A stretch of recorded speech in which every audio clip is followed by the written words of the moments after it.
Assalamualaikum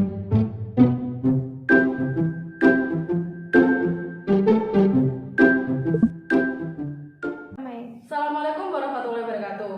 Perkenalkan, nama saya Nabila Dias Azizah dari kelas PM 2022D dengan NIM 220301740099. Kali ini saya akan menjelaskan tentang bahasa Indonesia sebagai bahasa pemersatu.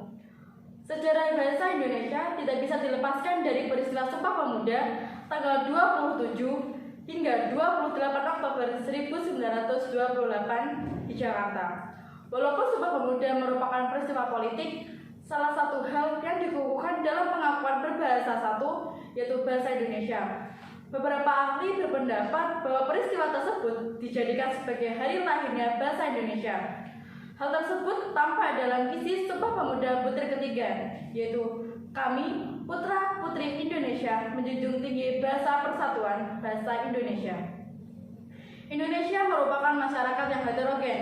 Berdasarkan penelitian Badan Bahasa tahun 2017, di Indonesia terdapat 652 bahasa daerah.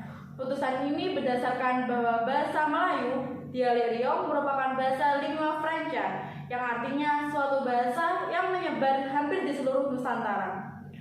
Suku-suku di Indonesia memiliki bahasa masing-masing yang khas.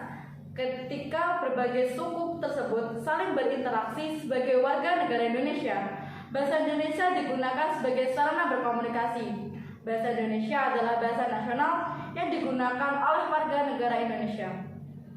Pada tahun 1928, itulah bahasa Indonesia dikukuhkan kedudukannya sebagai bahasa nasional.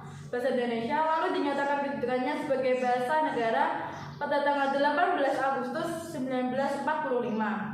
Karena pada saat itu, Undang-Undang Dasar 1945 disahkan sebagai Undang-Undang Dasar Negara Republik Indonesia.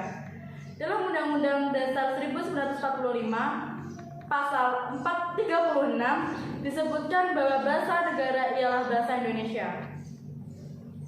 Proklamasi Kemerdekaan Republik Indonesia 17 Agustus 1945 telah mengukuhkan kedudukan dan fungsi bahasa Indonesia secara konstitusional sebagai bahasa negara.